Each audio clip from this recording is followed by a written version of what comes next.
Hello, my friend. In this video, I am going deep into the numbers of how the different areas of the city of Chicago compare to each other in terms of multifamily property investing, specifically 3 and 4 unit properties.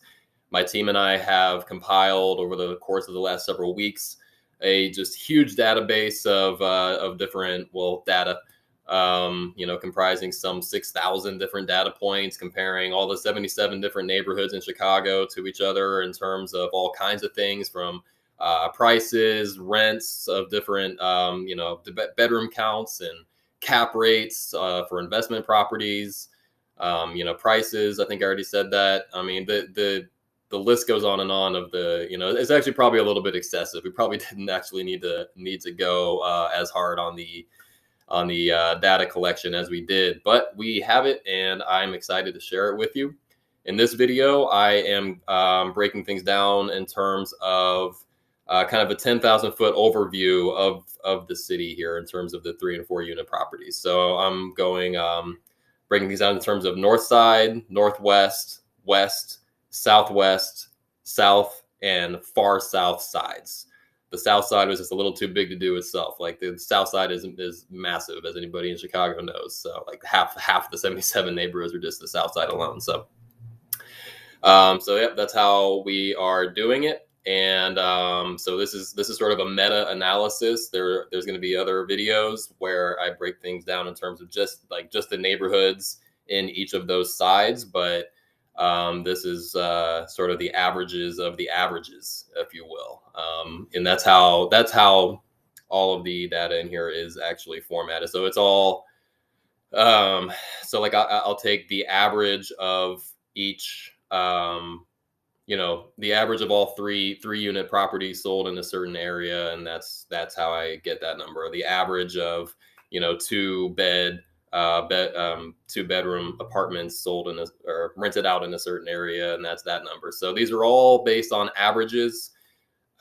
This is not meant at all to be a substitution for doing your own due diligence. It doesn't mean that all properties within a certain area are going to necessarily follow the trends that we're about to talk about, but I do thoroughly believe that it is helpful to at least, if you're wondering what general area, maybe you're just now starting your search, or maybe you're on the search for a new property and you're just wondering like, what general area should I even start to focus on? Like just some kind of guiding, just some direction somewhere.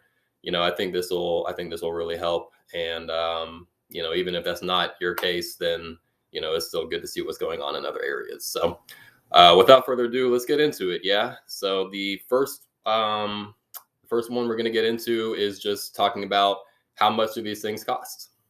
All right, gotta love a good graph, right? This is helpful for me because when I'm just left to my own devices, I never know when to shut up. So picture tells 1,000 words, and that bodes well for me. So we can see here, pretty self-explanatory, right? So blue is the average 3 unit cost or price. This is of actual closed sales.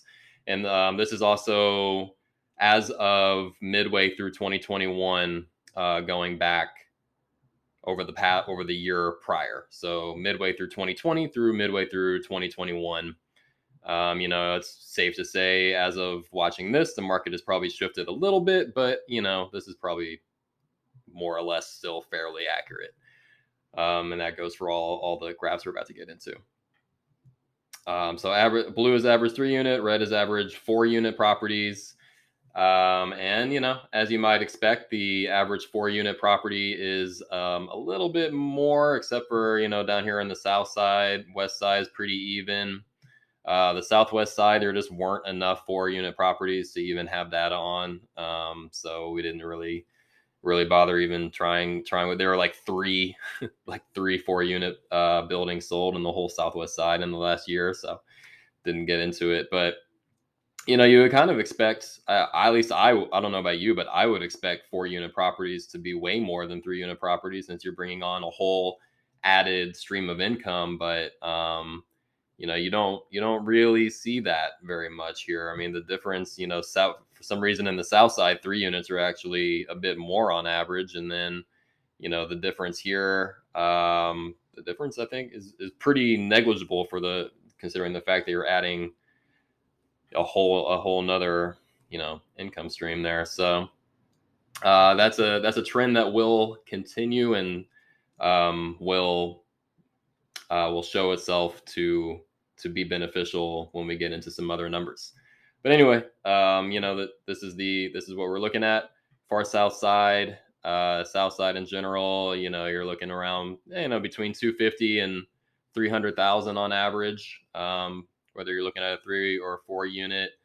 And then west side, a little bit more, kind of creeping into like the 400 range. Northwest side, 5 to 7-ish 100,000 if you're looking at a 4 unit there. And then north side is going to be the priciest area in the city. That's where you're looking at like Lincoln Park and near North Side and North Center and areas like that just tend to have much the higher values or the higher prices, higher listing prices. So for a 3 unit, going to be on average spending about a little over 750 there, and then for a 4 unit on average anywhere on the north side, going to be spending almost $1 million on that. But we'll see. We'll get into these other slides and see if that money, see what that money actually buys you in terms of cash flows and cap rates and revenue and all that kind of stuff. All right, at this point, you might be saying, okay, cool, this is how much the properties in these different areas cost, but these are revenue generating assets and the revenue is coming in from rent. So what is the rent that I could expect in these different areas? I'm glad you asked. Here we are talking about that right now. So, I think they're kind of following the trends that you would expect to see, both in terms of the super obvious, a 4-bed is more than a 3 and a 3 is more than a 2, and etc. I don't have any data for studios, so at least not in this. I can pull it up later, or hit me up after. I can look into that for you if you really want. But so it follows that trend. The bar is going up as the more bedrooms go, but it also I think kind of follows the trend of what you would expect to see in terms of how it relates to the prices. Like these bars, as they relate to each other, are pretty close to what they were, of what the prices were as well. Like these are all kind of pretty even. Northwest side gets a little bit higher, right? And then you would kind of hope to see, or at least expect to see, the north side is, since it's by far the most expensive place to buy, it's also the most expensive place to rent. This makes sense, right? So like, the average overall rent, far south side, you're looking at about what, 1,200 or so. South side, or maybe about 1,600. Southwest side, also about 14, similar to the far south. West side, pretty close to the south side and northwest side. Like a lot of the city, appears pretty competitive with each other in terms of these things, and then the north side is just kind of its own animal up there. So so that's what we're looking at here. Quick note going forward, like when we get into the 1% rule, which I'll explain later if you don't know what that means, and cap rate and different other metrics like that, the numbers that I am using for those are going to be the average rents overall, these orange bars. So, for like the cap rate, for the potential revenue that I'm using for my calculations, it would be insane to go through and like, there's just too many different permutations to be like, okay, well, if you're buying a 3-unit building that has a mix of a 4-bed and a 3-bed, you start getting into this crazy town with that. So I just use the average rents overall for each of my metrics going forward. So that's important to know because, that's why, while this is a very good guide and I think helpful, like, overview of things, that's why it's not to be applied to individual properties, because the property that you might be looking at in a certain area might have all 4-bed units and it's getting $2,700 a month per unit when the average there is only 1,600 or whatever, so that's just something to keep in mind going forward. But just wanted to get that out there. So let's get into some of these other metrics to get into the 1% rule. How about that? See you on that side. All right, here is where I get into what is called the 1% rule. This is really more of a 1% guideline. Nobody really likes the word rule anymore, including the people who coined this phrase, which was popularized several years ago by Bigger Pockets, the website, podcast, forum community for real estate investors. If you've never heard of Bigger Pockets and you're interested in real estate investing, as if you're still watching this video, you clearly are, I highly recommend after this video and after watching all my other videos, you go to biggerpockets.com. It's a fantastic resource, one of the best out there, and it's free. And it's really not a bad thing I can say about it. Bigger Pockets is great. But so what the 1% rule guideline is, quote, 1% quotient, whatever you want to call it.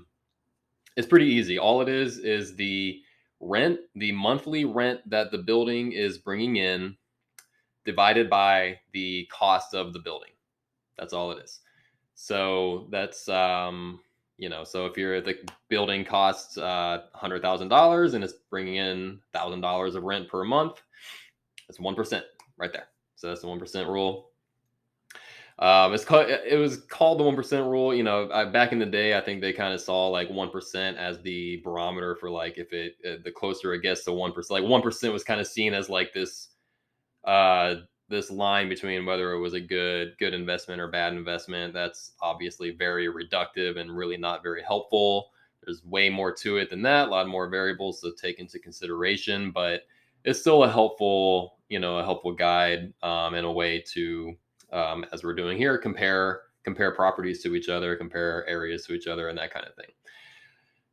So interesting. Like we've seen in the last couple slides or last couple of graphs here, we've seen that the way that the prices compared to each other and the way that the rents compared to each other appeared pretty similar. But here's where you kind of start seeing how things are really shaking out here. So the far south side, you're seeing the highest. You can kind of call it this the highest bang for the buck in a way. The average 3-unit, and this is again using the average overall rent applied to the average cost of the 3 units and the 4 units.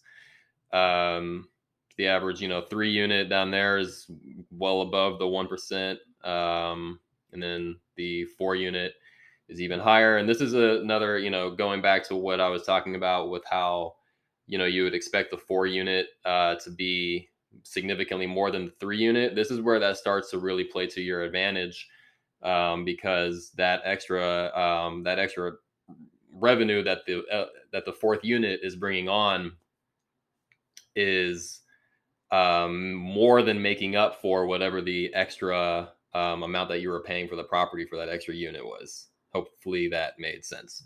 And that's why you can see here why the quotient of what the rent of how much rent is coming in versus the price of the building is so much more usually for the 4 units versus the 3 units. It's a 4-unit across the board. Northwest side is pretty even. Southwest side, again, this not enough data to really go off of, but for the most part, anywhere you go, the more units, just the better. That's why I don't even really mess with 2 units in this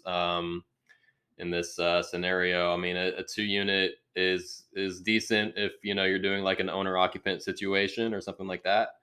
Kind of it can help you a little bit to for the unit that you're staying in. You won't be paying as much as you would otherwise if you were just renting or buying a condo or something. But you're just not getting for the most part, there's exceptions all the time, but for the most part, you're just not getting like the full effect of the multifamily investing that you would if you were getting a 3 or 4 unit. And I only stick to 4 units and below because you can qualify for residential loans with that. Anything five.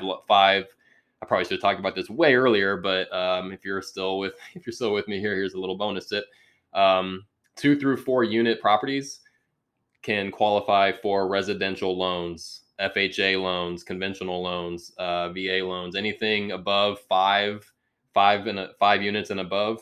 Now you're talking a commercial loan, commercial underwriting, where you're essentially buying a business and not buying a residential property. And this is completely different.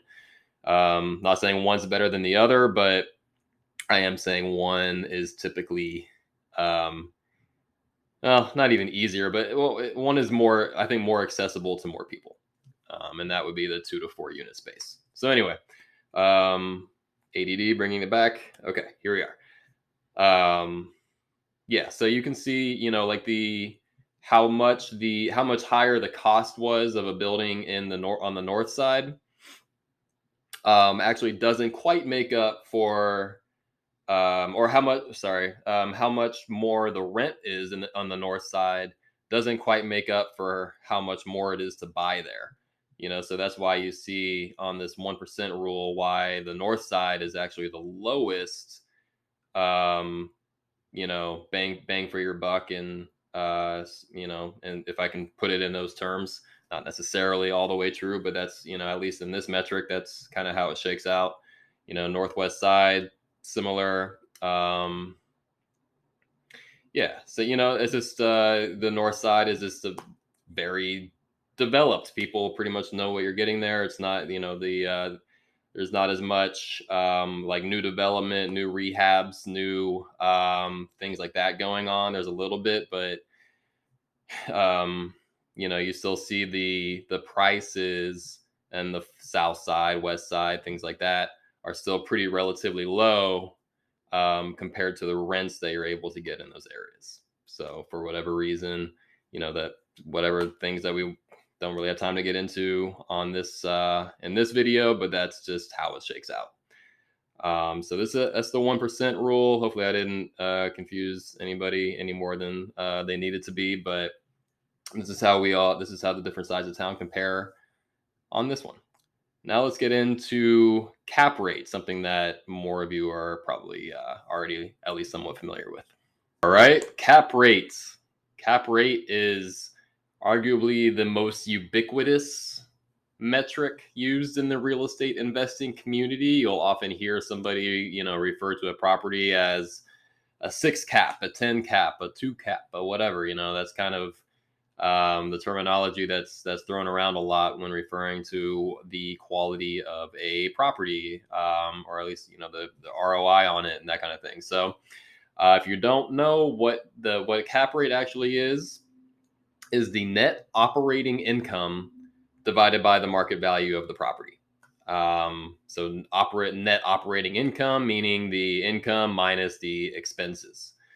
So for the sake of these, my calculations and how my kind of methodology and all this, I just used a bunch of kind of average expenses that I see out there. So I use like 8% vacancy, 8% management fee, a 1.5% average of the cost in terms of the property taxes. I had an average for insurance, maintenance, and capital expenditures. I think I had 10% combined for that. This is all and then this is all 10% based on the rent coming in. So that average rent, it doesn't matter a whole lot. What matters is that they were all consistent. And in my experience and what I see out there, fairly accurate to what's actually going on in the real world. So, it's not going to be perfect, but for our purposes, it's good. So what we're seeing here is obviously, the higher the cap rate, the better the investment. Well, not the better the investment, but potentially at least the more the ROI is, and that kind of thing.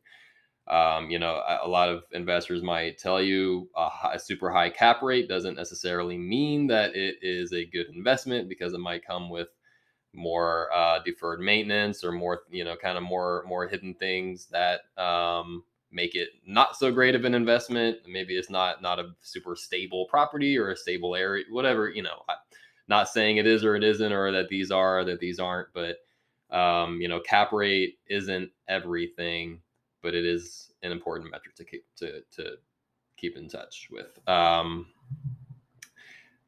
So you can see here the average cap rates shake out about how you would think. Based on the other metrics, like they all kind of follow a similar pattern. The far south sides, for a three unit, you're going to be kind of in that, what, 7 or 8% cap. If you have a 4 unit down that way, you're looking at, on average, about a 14, 12, 13, 11 to 13, somewhere in that area for the cap rate. And then, opposite is true down up on the north side. Just similar to what we were talking about before, how the just the demand is such in that area that people are willing to pay more to get less. And you see that reflecting in the cap rates too. So, the average cap rate for a 4 unit down or up in the north side is going to be right at 5%. A 3 unit is going to be, 4 point something on the cap. And then, west sides, northwest side kind of fall in between the south and the north. So that's how that shakes out. I don't think need to spend a whole lot more time on it than that, but that's what the cap rates across the city look like. Next, we're going to get into some fun stuff. Let's get into some growth rate talk. The amount of money you can make per month, the amount of cash flow that you have coming in, the cap rate, all those kinds of things are obviously very important metrics to have and to know and to have be good. You want to be making money every month. You don't want to lose money every month, that's for sure. But it is not the only aspect to pay attention to when considering whether an investment is going to be good or not. There's also appreciation, which plays a huge role in the overall picture of how good an investment is going to be, especially over time. So that's what we're talking about here. In the blue, this is the annual growth rate or appreciation rate since 16. So basically, of the past 5 years is what we're going for there. And then the red bars is just in the past year. Fair enough. So you can see the far south side, the south side, and especially in the past 5 years, the west side has just been going crazy on the appreciation. 20%, 20+%. Just seems impossible, but that's what the numbers say. In those areas, there's been a lot of development, a lot of investment, a lot of efforts made by investors and the city, investors and or the city. I mean, a lot of times the city's partnering with investors in the form of opportunity zones and things like that to really fix up some of these areas that weren't doing so well. Some kind of like dilapidated areas and things like that. And you can see that that it's working, right? I mean, properties that 5 years ago you could pick up for basically $5 and a signature, now we're going for hundreds of thousands of dollars because they fixed them up, and that's raising the level of the whole neighborhood. Doesn't necessarily mean that this is going to continue forever, but it's definitely that's what's going on now. And it seems there's no reason to think that this shouldn't continue for a while. Now, that doesn't mean that if you if you buy a building that's fully renovated and new construction and everything, that you should expect that kind of building to appreciate 20% every year. But that does shows sort of the growth in those areas in general, of what we're seeing in the south side and west sides, and southwest side, and so on and so forth.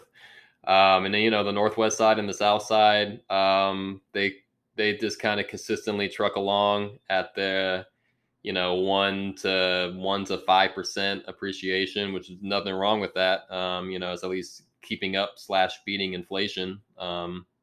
Which that's a statement that might not age well depending on what inflation does coming up, but at least for now, that's the case, right?